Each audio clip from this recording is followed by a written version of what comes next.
I'm so much better than majority of you. And I'm the queen bee, so eat it up and crown it. You're all welcome. And I got a message from one of my friends saying they don't want anything bad to happen to me. And I get messages like that all the time. I feel very attacked! And you are a disrespectful piece of shit. Illiterate! What the fuck is going on in here on this day? Okay, guys, we need to talk. Where shall we go? So, I'm gonna play this clip right here and then explain to you what we need to talk about. But there comes a time where it's like, you guys, I'm not the fucking problem. So this is the shit that I deal with outside of the fucking camera. You guys don't even believe the shit that I have to deal with. And it's just part of the problem. So after I uploaded that clip and people were speaking about it, people were coming for me saying how horrible and rude I was. Like, how could I do that to a company? They were just trying to be nice to send me something. I was like, what is happening? So many people were thinking that I was dissing a company who was sending that to me just so I could show it in my video, when I was trying to explain that no, this was sent in malice. But then I started feeling, for the lack of a better term, gaslit into thinking, oh my God, like, are these people right? Like, was it the company who sent this to me? In my gut, I didn't think so. But like, I was afraid. I didn't want the company to have like this added stress around their company, obviously, around their business. Like, I felt horrible. So I ended up contacting them and I sent them this message where I could just get a final answer, because if it was them who sent it to me, I wanted to fix this. But they ended up replying saying that no, it was not them, which I did not think it was. So I ended up responding as well, saying how I felt bad because people were like going to their pages and like leaving Google reviews about me, just like kind of crazy things. Like, this like got bigger than I thought it was going to be. So I felt super bad for the company, while my video about the fat shaming wasn't about the company. It was about the person who sent me food. Now that this company was involved, like, I started feeling horrible. So when they told me, no, it wasn't us who sent that to you, I just felt horrible. So I told them that I'm going to order from them, and what I do end up ordering, I'm going to donate to the homeless shelter. So moral of the story is, no, it wasn't the company sending me food. Someone did it out of malice. I didn't see any comments saying the company sent this to her. Every comment I saw said that a viewer sent this to her as a nice gift for Easter, which she essentially just confirmed in the message from the company, where they said whoever delivered it specifically requested that it be delivered over Easter weekend. I'm going to highlight a comment from my video about this by practicing my sips, who said, "Really strange reaction here. I'm actually familiar with what she got. It's an Eastern European delicacy called pavitica, from the company called Strawberry Hill in Kansas City. That particular company and treat is very expensive and is traditionally sent to friends and family on holidays, birthdays, etc. They are probably Eastern European and thought you'd be happy and excited. Someone probably sent that to you for Easter, thinking you'd be appreciative of the gesture, rather than defaulting to a victim and throwing a temper tantrum." And I'd also like to add that I can confidently say that because in almost every single one of my videos, I am talking about how I want to improve my weight with weight loss surgery. That has been the most talked about topic on my channel for months now. And for someone to send that to me, it was not out of the kindness of their heart. This to me doesn't make sense because everyone thinks my channel is a weight loss channel.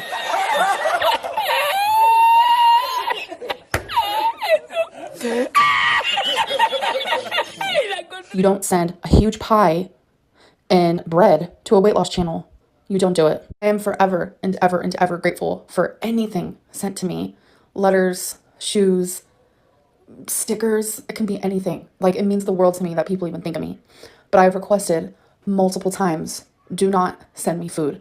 And somehow this whole thing has been turned around, and somehow I'm the one who is at fault. I will never understand how I am always wrong. So many other things happen on a day-to-day basis, and I don't share them. And that day when I filmed that, like, I was already having a bad day. You know, I was having a lot of internal issues that I'm going through, especially now starting therapy, and just some things in my life are happening that I don't want to like talk about out loud, especially not online. Like, hi. So opening that package and seeing that, it was like, yeah, like I knew in my heart and in my gut that it was sent out of malice, and it was the straw that broke the camel's back. And I just feel bad for the company because people are like sending them so many messages and like harassing them as well. And it's just like such a weird thing that happened, because really I was just trying to pinpoint, like, this is what haters do. This is what fat shaming looks like. So Yeah, so now I'm gonna order from them, and when I do get the order, I am going to donate it to the homeless because I just feel bad about the whole situation. So I wanted to just clarify that. This whole situation, in my opinion, has been a learning experience for me, that I know that if this does happen again, I am just going to keep it offline because it's better. I want to shed more on the positive while still using my voice for the good. Hello, it is the next day. In 7 minutes, I have my 4th therapy appointment. So after this appointment, we are 1/3 of the way complete with the 12 that I have to do. And I'm so excited. I feel like really positive. Obviously, I'm dreading therapy. I always dread therapy, with a mixture of like excitement just to like get it over with, or like talk about things that I need to talk about, just to make progress in my life, because I notice with each therapy appointment, I do leave it feeling better, even though last appointment was hard. Like I was dragging the rest of the day. I felt super emotional, but it's like it was needed. It was much, much needed. So I already know exactly how it's going to go down, but I feel like today's appointment's going to be like really good because I feel like in a really good headspace today. So yeah, I'll let you guys know how it goes afterwards. So I'll see you in an hour. Bye. I just got out of the appointment and wow. Okay. So this is my 4th one. So I've had over 4 hours with him, and he wanted me to fill out this like thing, and I had no idea what it was, and he wasn't telling me what it was. So I filled it out. Afterwards, you know, we went over my answers, talked about them more, and it was actually to see if I have PTSD. And I was not expecting to be doing that today. Like when you do it and you get the score, you have PTSD if it's like in between like 31 to 33, and mine was 47.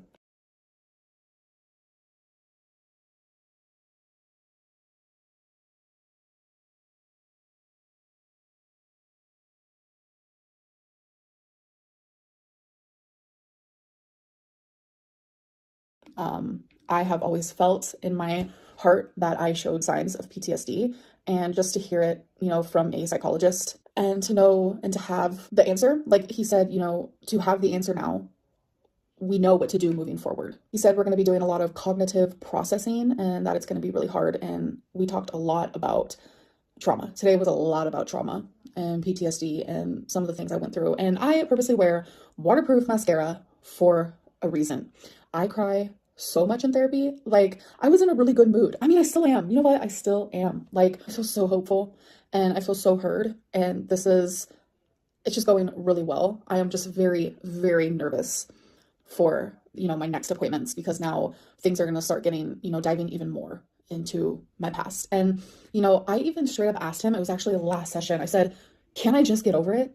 Can I just move on from my trauma? Because that is what so many of you tell me, just move on.